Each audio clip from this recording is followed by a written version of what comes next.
So hello everyone, we're super happy to be connected again with all of you, the Alumni Network, and the rest of the people who wants to hear more about sugar. Today we're really happy to talk to Dominik Meier. He's a former student from the sugar program. He will tell us more about it in a moment. And yeah, everyone is welcome. Dominik, thank you very much for being with us today here. How are you? Hello everybody. So as mentioned, my name is Dominik, and I recently did the GTI course at the Hasso-Plattner-Institut, and I am now also going to be a TA for the next round, actually. So pretty exciting. You revealed already a lot of secrets from the sugar thing. No, it's fine. It's fine. We're really happy to communicate that you have a next step with sugar. But let's go back a little bit and tell us a bit more about your experience with sugar. Like maybe how was the beginning with sugar? How did you end up doing sugar?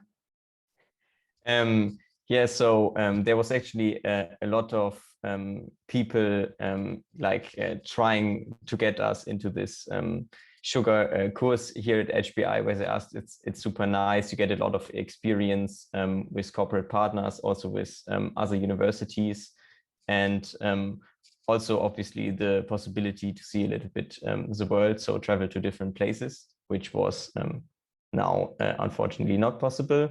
But yeah, it was still a very great experience. And then I signed up for the course. We had some interviews to check if the course is really for us and if it matches well. And yeah, then I just signed up. And I think at the beginning there was a boot camp, and then everything just started, and there was a very intense 9 months. Experience. Can you tell us more about the project per se where you worked on? We worked, as mentioned, with the Hasso-Plattner-Institut, and I was matched with 2 other students and students from the US. And together we worked as a corporate partner with Takeda, and especially their plasma-derived therapies departments. So it was all about life-saving treatments and how we can improve the process in manufacturing these treatments to make them more safe and more reliably available for the patients. Good. And do you know what is the current status of that project so far? The project from the university side is now finished, so we will ship out the final documentation, and the 9 months ended, but they were very eager to learn more about it and going onto the implementation side. So we had 2 one-hour question and answering sessions with Takeda, where they brought different stakeholders from the company to ask us questions about the project and how it can go on. So yeah, we are very excited to see how it's going to be forwarded. So you now are an expert communicating with corporate partners. I guess I'm at the beginning, it was always very weird to sit in this corporate calls, and I was very shy, but in the end, I was really open to just asking them things, and be a lot more active in these calls, which is I think a great learning from my side. Nice. And you were mentioning before that of course we had to face like a really special situation because we had to go all remote, right? And that makes like completely changes in the way we approach any action that we take.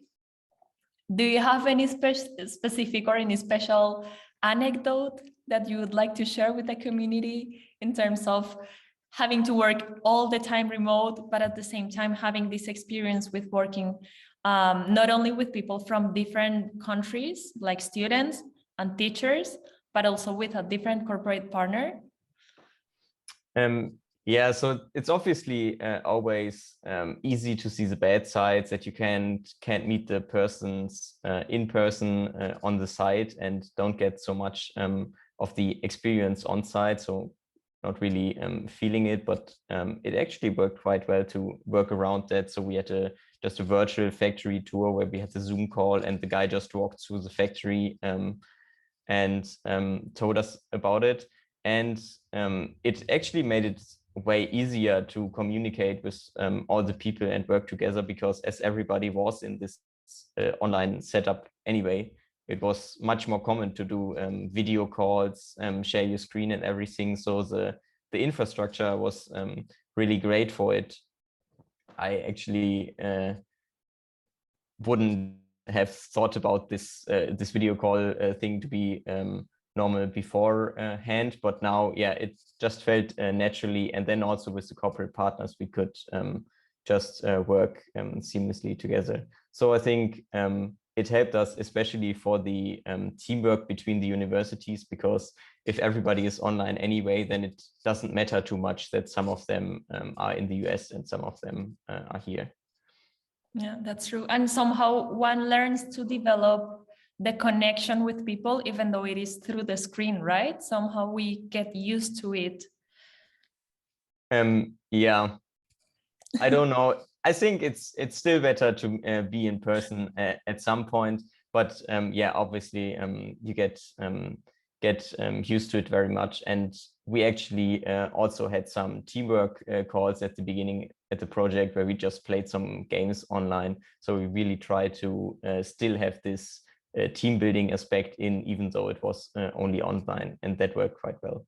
That's really nice. That's actually a good tip for the next generations, like to find other ways to interact online that is not necessarily Zoom or any of the platforms that are most known, I would say. Dominik, what about your plans? Now tell us a bit more, whatever you can tell about your next plans after Sugar. So yeah, well, the plans after Sugar are actually staying a little bit inside Sugar. So I now yeah, signed up to be a teaching assistant for the next year. So yeah, I will coach I think 1 or 2 projects in the next round of the project, and yeah, trying to help the teams with my experience as a former Sugar yeah, project student, to see how far they can get.